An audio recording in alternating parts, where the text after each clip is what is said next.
ازيكم يا بنات؟ عاملين ايه؟ يا رب تكونوا بخير يا حبايبي.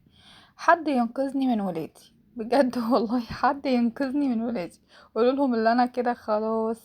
انا كنت عامله اكل قبلها بيوم، كنت عامله فراخ وعامله ملوخيه ورز واتبقى. قلت بقى النهارده هبقى مرتاحه، مش هخش المطبخ بقى وايه.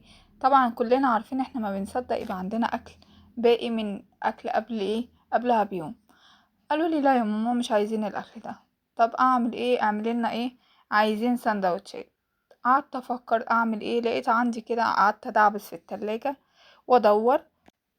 لقيت عندي شوية لحمة مفرومة اقل من نص والله، ولقيت عندي حزمتين زي ما انتوا شايفين كده بقدونس، وقمت بش عليهم كام بصلاية. تمام. واحط اللحمة معاهم ومعلقة توم بقى، واحط طبعا ملح وفلفل اسمر. وانتوا عارفين ان انا بحب قوي احط على اللحوم كبابة صيني وبهارات لحمة. وهحط مكون حلو قوي اللي هو جوز الطيب، بيديها طعم حلو قوي. وقرفة برضو خليتها حلوة قوي، حطيت كده زي معلقة صغيرة قرفة، عطيتها طعم بجد حلو قوي. هنا دي كانت بهارات لحمة معايا اللي انا بحطها، ومعلقة توم زي ما انا قلت، التوم اللي انا مفرزاه بس لونه وريحته كأنه لسه فريش. قعدت بقى ادمج المكونات دي مع بعضها.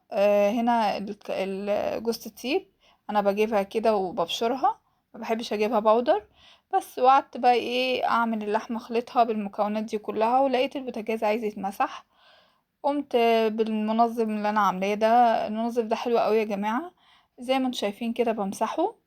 لما يبقى عايز دعكة جامدة، وان شاء الله ابقى اعمل معاكم الروتين ده، هبقى يعني اسيبه يتبهدل شوية واوريكم الدعكة الجامدة بتاعته انا بعملها ازاي.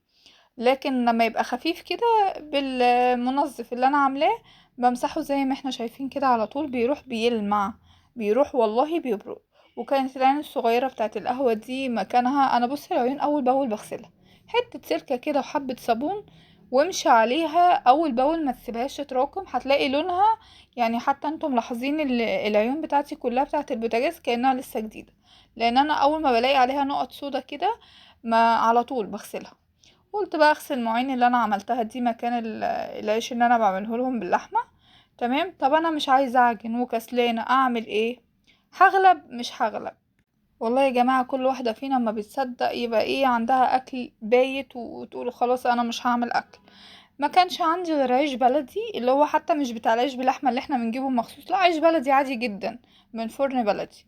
جيت افتحه كده بالمقص عشان افتحه، لقيته برضو صعب شويه لان هو طالع من الفريزر طبعا.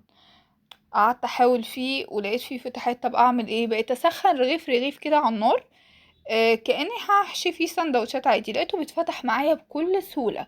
حتى لو فيه فتحه ولا حاجه، بالعكس يعني بتسوي اللحمه كويس قوي. بص فتحته كده، بس قمت فارده بقى فيه ايه، اللحمه اللي انا عاملاها دي. عايزه اقول لكم طلع طعمه فظيع، طلع طعمه بجد تحفه. قالوا يا ماما ده حلو قوي. وطعمه ما فرقش عن العجين كتير والله. وبعيش بلدي عادي يعني. بصوا يعني انتوا ممكن تعملوه وجبة على فكرة، تعملوه غدا، تعملوه عشاء. تاخديه معاكي لو انتي مثلا خارجة رايحة مع الولاد النادي، رايحين خارجين مثلا هتقعدوا شوية وعايزة سندوتشات سريعة، والله دي مفيش اسرع منها. اللهم بارك. يعني بصوا اقل من نص لحمة، يعني فوق ربع بحاجات بسيطة، عمل لي 9 ترغفة من العيش البلدي بتاعنا اللي احنا عارفينه. وعايزه اقولكوا يا بنات ما خدش معايا وقفه في المطبخ اصلا، يعني هم 10 دقايق كنت خلصت. هنا كنت مسيحه معلقه زبده على حبه زيت، وبتجيبي طاسه كده تكون عندك تيفال او ما تبقاش بتلزق حاجه، يعني تحطي فيها الاكل ما بيلزقش. وبدهنها دهنه بسيطه كده، واحط العيش الرغيف عليها وادهنه برضو ايه بفرشه دهنه، وافضل اقلب بقى ايه يمين وشمال.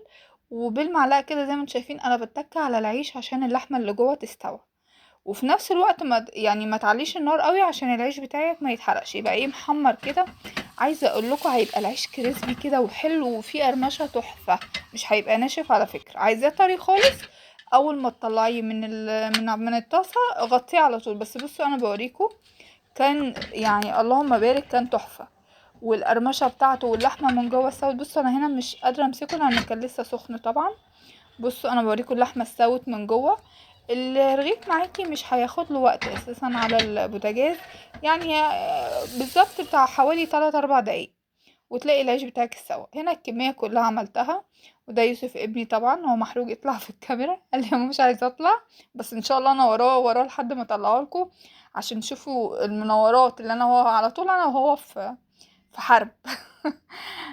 بصوا اللهم بارك، كان استوى طبعا لازم يدوق لان هو اللي طالبه. قال لي تحفه يا ماما. فجربوا الطريقه دي على ضمانتي، وانا كمان لازم ادوق، يعني اعمل لهم ما ادوقش. ما تنسوش بقى يا حبايبي اللايك والشير والاشتراك في القناه.